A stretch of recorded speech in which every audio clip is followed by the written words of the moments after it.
So we're here sitting with David Libert. Pleasure to be here. Lovely to see you. We have a mutual friend in Susie Mickelson who introduced us. Yes. And you have a book here, and it's called Rock and Roll Warrior. There will be a link to get it down below. And I said to you, how would you describe yourself? And you said, well, why don't you see what Susie wrote? She wrote, from harmonizing in the parking lot with his buddies to knocking on doors in Tin Pan Alley, David Libert's career has traversed generations of legendary music artists and genres, from rock to pop, from funk to punk. Off the road, he's a passionate animal rights activist, personally rescuing dogs and helping to find happy homes for others. Apparently you live just outside of Joshua Tree. You have 3 dogs called Harold, Barney and Trundle. That's correct. We're just going to talk about dogs today, okay? So if you're not... No. But I do know, I mean, when Susie contacted me, she said, you really have to interview this guy because he's got tons of stories of every aspect of rock and roll. And when we were sitting out before then, you said you've managed bands, presumably you've tour managed. Tour managed Alice Cooper. Yeah. A personal manager for George Clinton and Parliament Funkadelic. Amazing. Booking agent for the Runaways. I managed Living Colour. You managed Living Colour. I love that band. They're one of the greatest live bands that ever existed. I've seen them live maybe 5 times. Yeah. I did some producing, and I had a booking agency, and represented the Runaways and Cherie Currie and Joan Jett and Lita Ford. They were in the band at that time, and I'm exhausted just thinking about it. Can we take a break? No, just kidding. Well, so let's sort of, talking of traversing, where did you grow up? I grew up in Paterson, New Jersey, which is a stone's throw from New York City. We were maybe 12 miles away from the George Washington Bridge. So I had the influence of New York, East Coast. I used to either steal a car, either my neighbors or off a used car lot. It was pretty easy to steal cars in the early 60s. And we would go to New York City and bop around Greenwich Village. And what year was this? Years with this? Geez, that would have to be like 63, 62, somewhere around there. It was a miracle I never got arrested, but... What an incredible time for New York. It would have been a combination of jazz and folk artists. Well, one of the things that we used to do after we stole the car was we'd listen to the radio. We'd listen to Symphony Sid, which was a big jazz show in New York, and I became familiar with a lot of the greats, John Coltrane, Cannonball Adderley, and then some, well, they seem rather off the wall today, Miriam Makeba, Nina Simone. Oh, beautiful. I guess my first experience with harmonizing was Lambert, Hendricks, and Ross. They did a unique thing. They would take a jazz instrumental song, add lyrics to it, and they would sing the different instrumental parts. That's when I started to really become sort of intrigued with harmonies. And then after that, I started searching for like the high lows, probably the most sophisticated harmonizing group there ever was. Double Six of Paris, the Four Freshmen, of course. That was all kind of related to the Beach Boys, what they did. I guess Brian Wilson was listening to the same artist that I was. Incredible. What an amazing time to go. I presume you went to the Village Vanguard and got to see some incredible... I certainly did, yeah. What an incredible time. I grew up on the Coltrane Live at the Village Vanguard records, and my hair stood down on end when you talked about that period of time. So did you then morph into being an artist on your own? I started hanging out with some guys in Paterson that liked to harmonize. We were sort of shooby-doo-wah type of songs, and we'd go to parties and harmonize. And I guess a few of us found each other, and we were pretty good at it. We would sing in the parking lots of the restaurant we all hung out. We would sing in the bathrooms of sock hops, which would be an older version of raves, I suppose. And I think our motive for doing all this, besides just liking to harmonize, was a very cool way to meet girls. Oh, listen to these guys. Big motivating factor for a lot of lot of guys in bands. I will have to concur on that one. We decided at some point, we sound as good as these people we hear on the radio. Maybe we should give it a shot. So we started to get a little more serious about the whole thing. And I started hitting the streets of Tin Pan Alley over in New York on Broadway there. And there are several buildings that would house different music companies.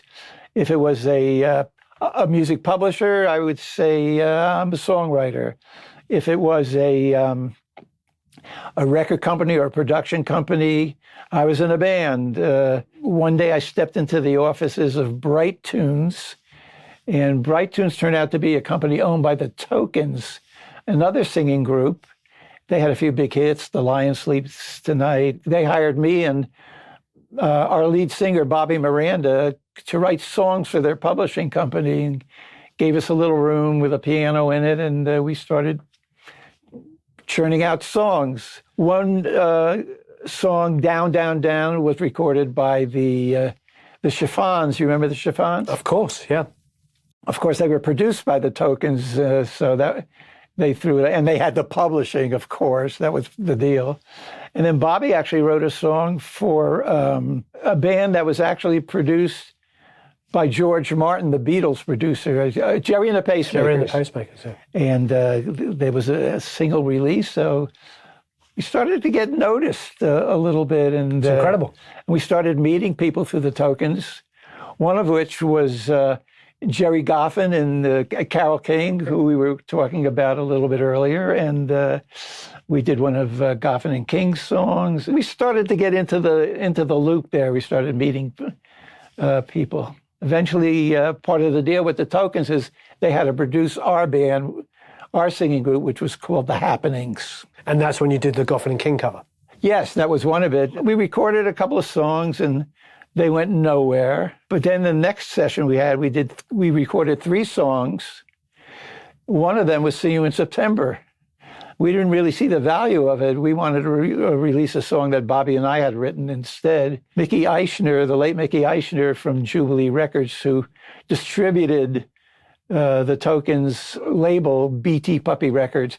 BT Puppy was a sort of a tongue-in-cheek joke because it had a little puppy on the label, and the Tokens recorded for RCA Victor, who had, a dog on his master's voice. You remember that? We didn't want to release him in September. We thought it was kind of dorky, but Mickey Eichner, absolutely, he just beat us into submission.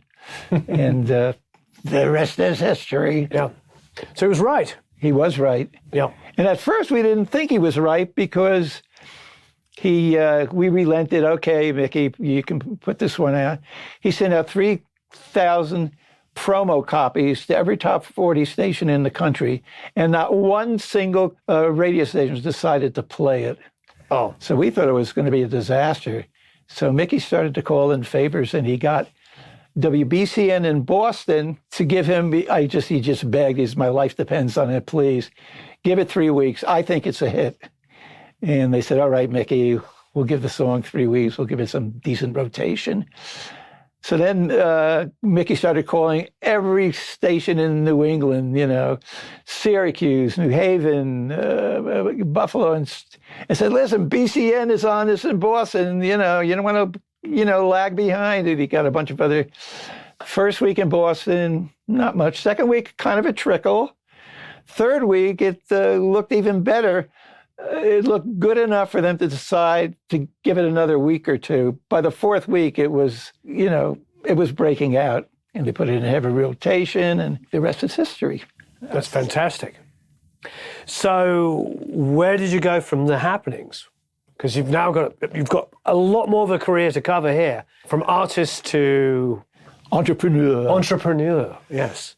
It got to a point with The Happenings that the Tokens felt that the key to our success was to do revisions of old songs. And that worked for the first few records. It did well. I Got Rhythm by George Gershwin was a #1 record as well. Masterpiece, yeah. See You in September. Go Away, Little Girl, the Goffin King song was a top 10 hit. And then all of a sudden, there were no more hits. And bands were writing their own songs. Exactly. Yeah. And FM radio was coming into its own. What I wanted to do was to apply the things that the Happenings did best, which was very sophisticated harmonies, to more contemporary structured songs. Not only did the Tokens want none of that, neither did the rest of the Happenings. They felt secure in what they were doing, and I decided it was time to leave. So I left amicably and went on to do various distinct things. I was a house booker for a club in Long Island. I worked for a management company. I worked for the Willard Alexander Agency, who specialized in booking big bands like the Benny Goodman, Duke Ellington bands. Oh, incredible. Yeah, that was a tough gig, but I learned a lot. I can imagine. And then I got a job road managing Rare Earth. You remember Rare Earth? Of course, yeah. Really good band. That was a very cushy job because they lived in Detroit. I lived in New York. And they only worked weekends, basically. So I was able to do all the advance work for the weekend at home. And then I'd fly out to Detroit the night before, go to the gigs with them, put them on a plane back to Detroit, and go back to New York myself. And this went on for several pleasant months. And then one day I got a call from Johnny Podell, Alice Cooper's agent, who Johnny was a good friend of mine and a very charismatic guy. And he got me the job as a tour manager for Alice Cooper. I didn't know much about Alice Cooper, but I knew the Alice Cooper band was big, getting bigger by the day. I said, this is, at first I thought I made the biggest mistake of my life because it seemed to me on my first gig there, Shep Gordon, Alice's manager, said, look, just, observe as much as you can. You'll get the hang of it after a while. You'll figure it all out. Because there was no manual to tell you what to do. There was none of that. And my first impression was 30 or so wild-looking, crazy guys crawling all over the gear and, like giant insects. I said, oh, what did I get myself into? But by the end of that week, everything started to fall into place. And I did that for 4 years. Amazing. And what period was this? 72 through the end of 75. Billion Dollar Babies tour, Welcome to My Nightmare tour, Killer tour. So, and is this the transition from the original band to him essentially going solo and bringing in other players? Yeah, and I talk about that in my book. Yep. How was that, experiencing that happening? Well, I felt kind of bad for the band because Alice Cooper was a band. Yeah, Alice Cooper was a band, and they had decided a long time ago that Alice being the lead singer, Vince being the lead singer, he would change his name to Alice Cooper. It was a good, PR stunt. But it sort of backfired on the rest of the band because Alice became so much better known than the rest of the band. And the band started feeling jealous. He was getting all the attention. They started to feel like his backup band. And then one day Shep came to me and says, listen, David, you got to tell the band, I don't want them to be at these press conferences. There was a press conference almost every day, every city we went into. And the reason he did that was Alice is a very intelligent, very clever, very smart. Yes. Charming, and very funny. He was great at these press conferences. The rest of the band, not so much. So I know I had to do some of Shep's dirty work once in a while, but this was me telling the rest of the band, technically my bosses, that they were not welcome at the press conferences anymore. Of course, that didn't sit well with them, but they had to go along with it. And then Bob Greene came out with his book, Billion Dollar Babies. Alice read the book and realized the awful things that the rest of the band was saying behind his back. It started to become just an untenable situation. And then they went into the studio to record Muscle of Love. And after one day, the band voted, Shep and Alice being the two dissenting votes, and fired Bob Ezrin, who was responsible for producing all their hits, their hit albums, everything. And then your friend and Susie's friend, Jack Douglas, along with Jack Richardson, who also was part of the Nimbus 9 production office to which Ezrin was, one of the partners. So they finished the album, and the album did well. but not as well as, the previous albums that Ezrin had recorded. But the band fired Ezrin because they felt that they weren't getting the respect that they deserve. And Ezrin can be very heavy-handed in dealing with musicians. As you producers know, you can from time to time. Yeah, Bob wants the results, so he just does what's best to get them. And he could be blunt, and of course I understood it. But after Muscle of Love was recorded, the one thing that Alice and the rest of the band did agree on was that after all these years of touring and recording, it was time to take a break. And a couple of the guys in the band decided to use that downtime as an opportunity to record their own solo albums. This did not sit well with Shep Gordon because it wasn't done through, the Cooper organization. Alice said, you know what? I think I'll record a solo album too. And they said, you can't do that. He goes, why not? Because I'm Alice Cooper. Does that sound fair to you? Well, looking at it that way, it didn't sound very fair. They recorded their own solo albums, a couple of them. Why couldn't he?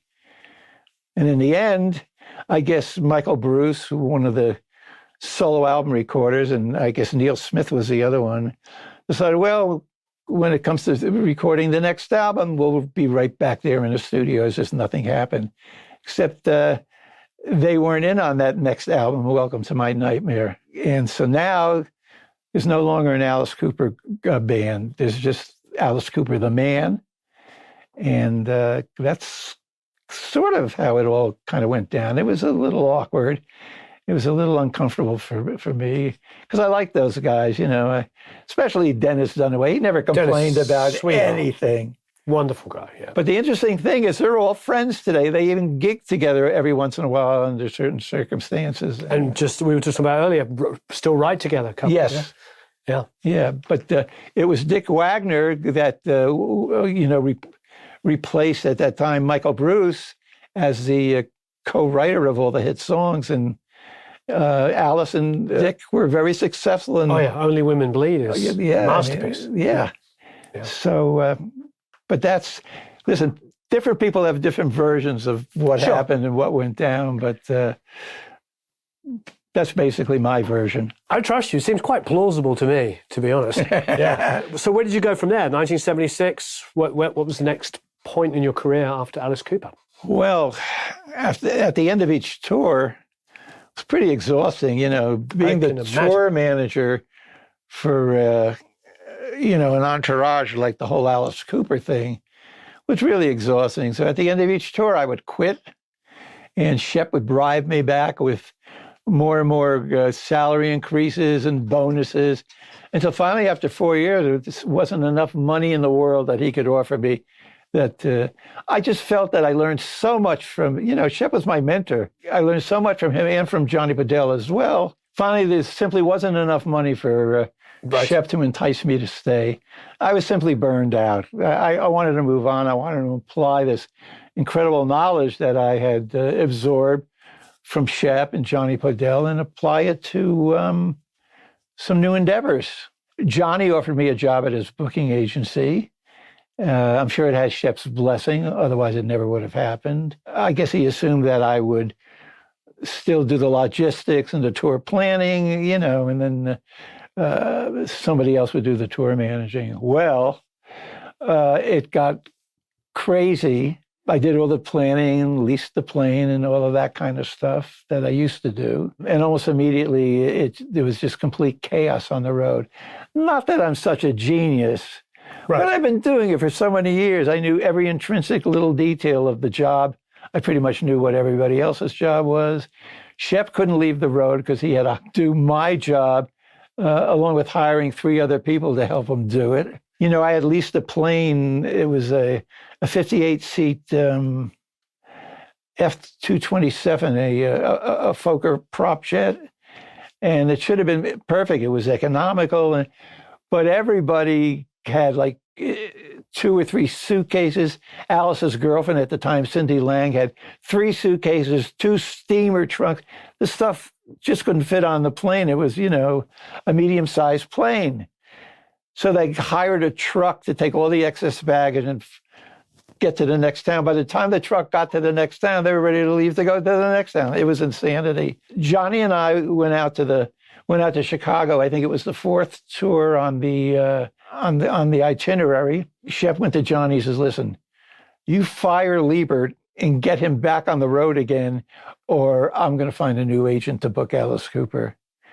I was enraged, because I had Johnny promised me if I had an inkling that something like this might happen and that he needed to back me up, I didn't want to go back on the road again. Well, that didn't work. So I threw a figure out at Shep, and he said, "Let me think about it." And Johnny said, "He'll never agree to that outrageous amount," which I didn't think was outrageous at all. 10 minutes later, Shep called back. He said, "All right, when can you start?" I said, "I could start right now. I'm already here."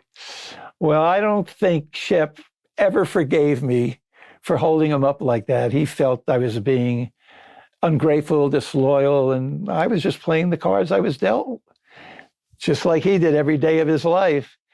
And he taught you. Yeah.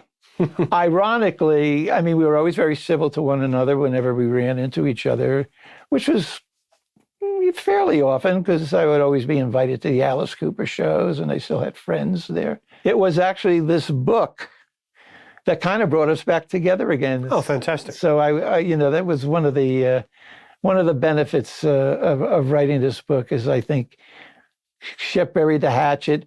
Of course, the way I wrote about him in the book, I made him look as good as anybody could look in a book. So I think he appreciated that. I think as we get older, the drama disappears and gratitude overtakes us anyway. And we realize that all of these things. So right. I totally relate and understand. So anyway, I figured, well, now I'm unemployed, but gee, I got so much experience under my belt. People should be breaking down my door, begging me to go work for them. No, nothing. I went to record companies, production companies, booking agencies, promoters, nothing. Nobody wanted to hire me. Maybe I had a bad reputation. Maybe I perceived to be difficult. Whatever it was, I couldn't give myself away. Well, actually, that's not true. In the end, I did give myself away. That's exactly what I did. The people that were managing Parliament Funkadelic and Boosie's Rubber Band offered me a job, and they said, "David, we'd love to have you work for us, but we can't pay you anything. We're broke. We have things that look like they're really going to come to fruition. This Parliament Funkadelic thing, it's going to be big." I sort of did my research, my due diligence, and I realized I came to the same conclusion they did. This thing is going to be big. P-Funk is going to be huge.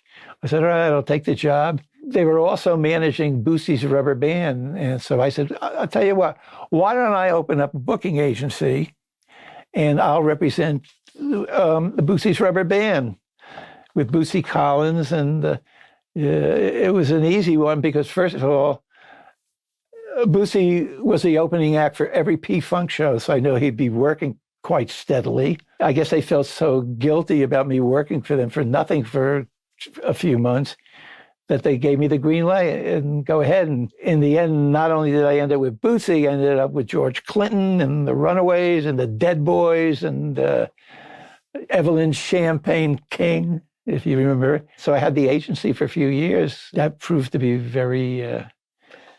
Why did you get out of the agency? Working for George Clinton is no easy undertaking. It was just insanity. There's some guy who came to shoot a video. His name was Nene Montez. And he got in really solid with George and became the band's drug dealer.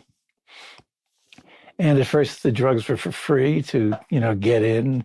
Now everybody was paying for it. And George always needed an infusion of money for one reason or another. So Nene would lend him huge sums of money. Nene was this Cuban expatriate. He was not just a drug smuggler. He ran guns. And he thought that I wasn't necessary anymore in George's life, that he could take over a lot of it. So I ended up, because of Nene, I ended up getting fired. All of a sudden, my very nice income was cut to, pretty much nothing. What did I do about that? As the book will tell you, I started selling drugs. Oh. And it was just a spiral downfall until I finally ended up in prison. Wow. Yeah, it's all in the book, folks. And when I got out, I knew I could never do that again. I was in prison for about a year and a half, something like that. When I did get out, I started from scratch. I became doing handyman jobs. I was able to do those kind of rudimentary plumbing and carpentry, electrical jobs. Then I sort of got back together with my old friend Alan Oken, who used to work at A. We became friendly when he was working at A&M Records, and we started a company called Available Entertainment. Started a record company, and slowly but surely was able, through Alan's help, to pull myself up by the bootstraps, and ended up. Nene is long dead now. George came back to me, and we started managing him and started managing other people. Vanilla Fudge, Living Color. I'm a huge Living Color fan. How did you find Living Color?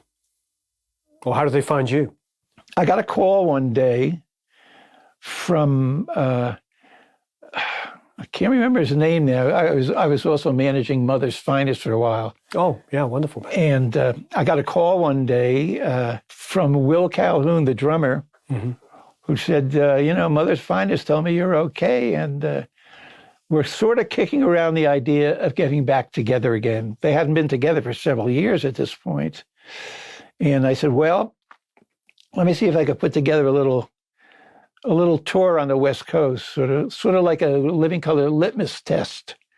See if there's still good interest out there. And boy, was there ever. I put a little 10-city tour together through the help of Bruce Solar, a very seasoned agent, and virtually every show sold out. So they were back in business again. And I love those guys. They are very intelligent, disciplined, politically astute, and fabulous musicians. And it was an absolute pleasure dealing with them. And Will and I became best friends, and we're still very close. And that was a great experience. And I guess I'm lucky that I was able to get out of. I never was really living in the gutter, but it felt that way. Sure. Somehow or other, when I got out of prison, I was able to resurrect myself in some form, thanks to a lot of support from a lot of friends. Continued to manage bands and make publishing deals and record deals and merchandising deals, all that good stuff until really just a few years ago, when I just decided I had had enough. I was exhausted. Look, I lost all my hair in the process.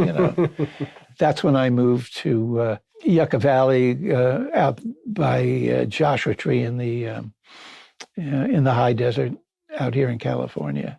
And I became very interested in animal rights and have some dogs of my own. And I'm enjoying life somehow or other. That's amazing. I survived. And incredible. So we're going to do a giveaway of 3 copies of the book. So if you go down below, there'll be a link down there where you can enter to win one of 3 copies of this book. Thank you ever so much. It was my pleasure, Warren. Thank you. Thank you. I really appreciate it. If you've got any comments and questions, please leave them below. Don't forget to enter to win a copy of Rock and Roll Warrior by David Libert. Thank you, David. And thanks, everyone. Thanks for watching. So long, farewell, auf Wiedersehen, au revoir, adios, ciao. Goodbye.